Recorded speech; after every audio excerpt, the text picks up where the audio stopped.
Just managed to get the rods done. I'm fishing a new area of the lake for two reasons really. I knew where the fronts come in, lovely low pressure, it's milded up a lot, you know, 6 degrees, 7 degrees today, so well happy with that, and it's certainly not cold now. And a southerly wind, which is good, so I'm fishing up the north end of the lake. The wind's coming across me down into the corner where I'm fishing, so that's my first reason. Second reason is last time I was here I had a decent one along this margin, somewhere along here, definitely a fish 100%, so it's kind of in my head that I wanted to have a look at this area, and equally with the weather doing what it's doing, I kind of put two and two together and thought, right, this is where I'm going to start my session. So I don't know the area particularly well, so I had to quickly throw a marker about and just find some spots to get the rods on. But I'm happy, I'm done. Haven't heard anything yet, but it's literally about 5:30, first half hour of darkness, so get some tea on and we'll see what the night does for me. I've mentioned in the past, guys, how nasty this lake is in places, and how rich it is with food, and I think this demonstrates it.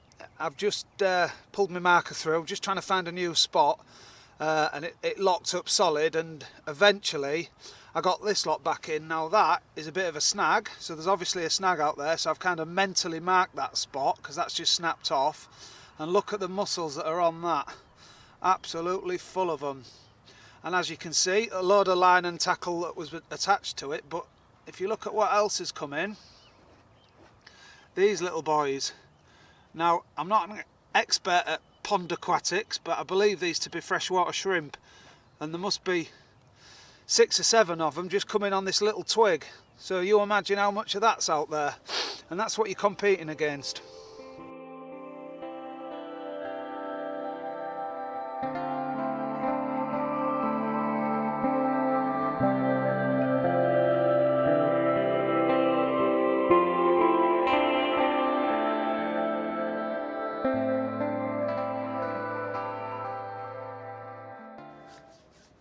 Right, well, I got packed up and I've had a good look around the lake, and I've come to the conclusion that I ain't got a clue where they are. It's a huge lake, this, and there could be a big number of originals in a very small area. And I think if you find that area, you might be in for a surprise. And at the moment, I don't know where the originals are. I've caught a lot of fish this winter. If you've been watching, you know what I've been doing.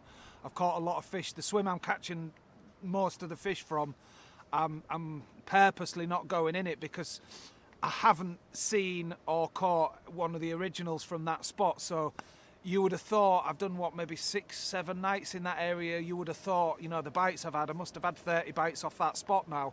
And they've all been the younger fish, the small fish. So I've purposely not gone in there. There's a guy actually just going in it now, funnily enough, I can see him, but I've purposely not gone in there. I fish out the van on this lake. I don't put a bivvy up, purely because if I see a fish in another side of the lake and I'm not doing anything where I am, I want to be on it as fast as possible. You know, packing your bivvy down and your bed and all the rest of it, it kind of, in your head you think you can't be bothered to move sometimes, can you? Whereas, you know, fishing it like this, it's just rods in, boom, you know, get on them again.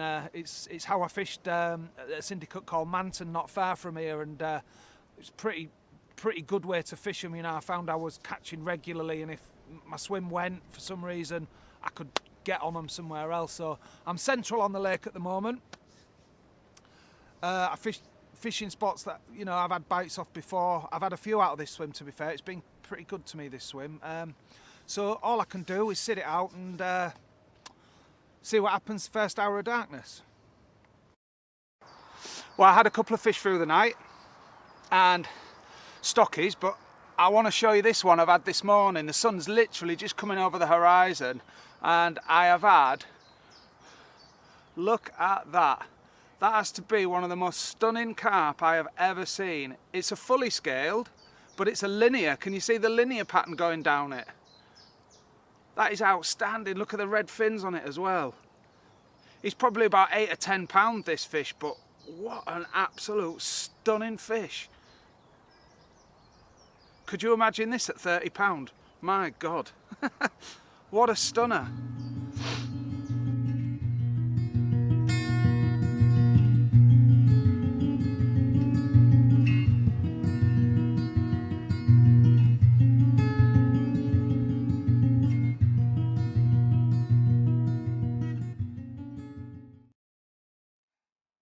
Okay, well it's work party weekend down at my lake. Yeah, we've got a few bits and bobs to do, so the guys all get together and we try and nail it in a wanna. And I've come down a day early to get things set up and make sure everything's ready to rock for tomorrow. And I'm gonna stay the night, so I've set myself up and had one of our crackers. Yeah, we put these ones in about a year ago, last winter. We bought 13 or 14 of these fish, and yeah, they're doing really well, so I'm glad I got into this one. And I still think, because I've been disturbing the water up the other end of the lake before I came into the swim, I think I pushed a lot of the fish from the top end down here, so I've probably done myself a favour with that, and we'll maybe get a couple more. So, lovely Stables mirror. Not a fast growing fish, this one. This is one of the original stocking, so this fish went in about £6 or £7, so it's probably doing, I would guess, about £2 a year, something like that, but the lovely fish. What a nice way to start the day before I break my back.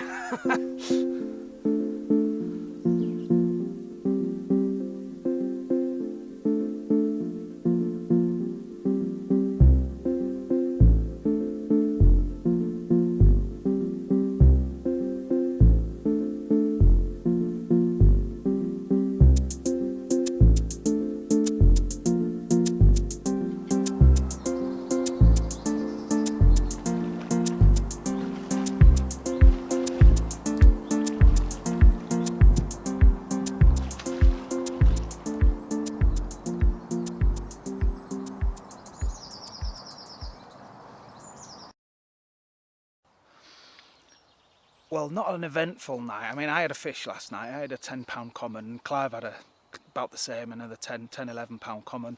They're fish that have grown on in the lake, you know. Not many predators in here, and some of the spawn survived, so we've got a few homebred commons in here. So I thought I'll pack up and get off, got stuff to do at home and what have you, so I'm walking down the track, and this swim that I'm in now, this is the cooler, this is the very last swim down this track, and the overhanging tree, there's about 8 or 10 fish just sat in the sun, right up in the water, so the type of angler that I am, I can't just walk past that, can I? So got the rods back off the barrow and banged a couple of zigs on them.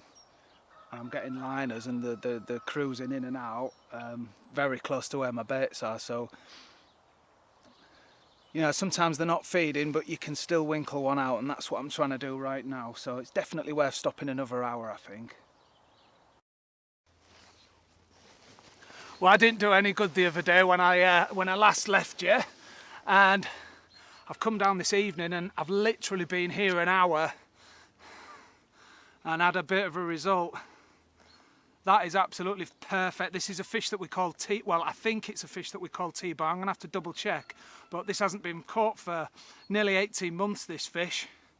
And single switch corkball pop up, just wanged onto the spot, and before I had even the opportunity to put some bait on the spot, it pulled up tight, and this was the result. So of all the fish to catch out of this lake, this would be the one that I would want.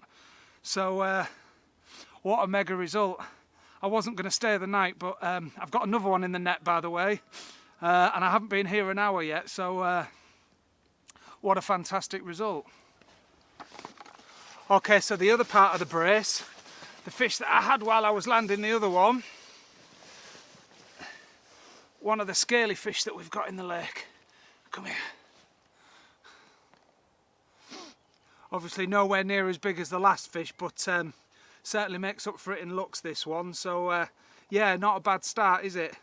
This was on the switch pop-ups again, so both rods on the switch pop-ups. So yeah, less than an hour's fishing and I've had a couple of fish, so what a fantastic start. Well, that concludes this edition of Vinny's vlog. Hope you've enjoyed it. Thanks a lot for watching. Also, those of you who've given me positive comments while you've been enjoying watching this series, thanks very much. Much appreciated. Enjoy your fishing. Take care.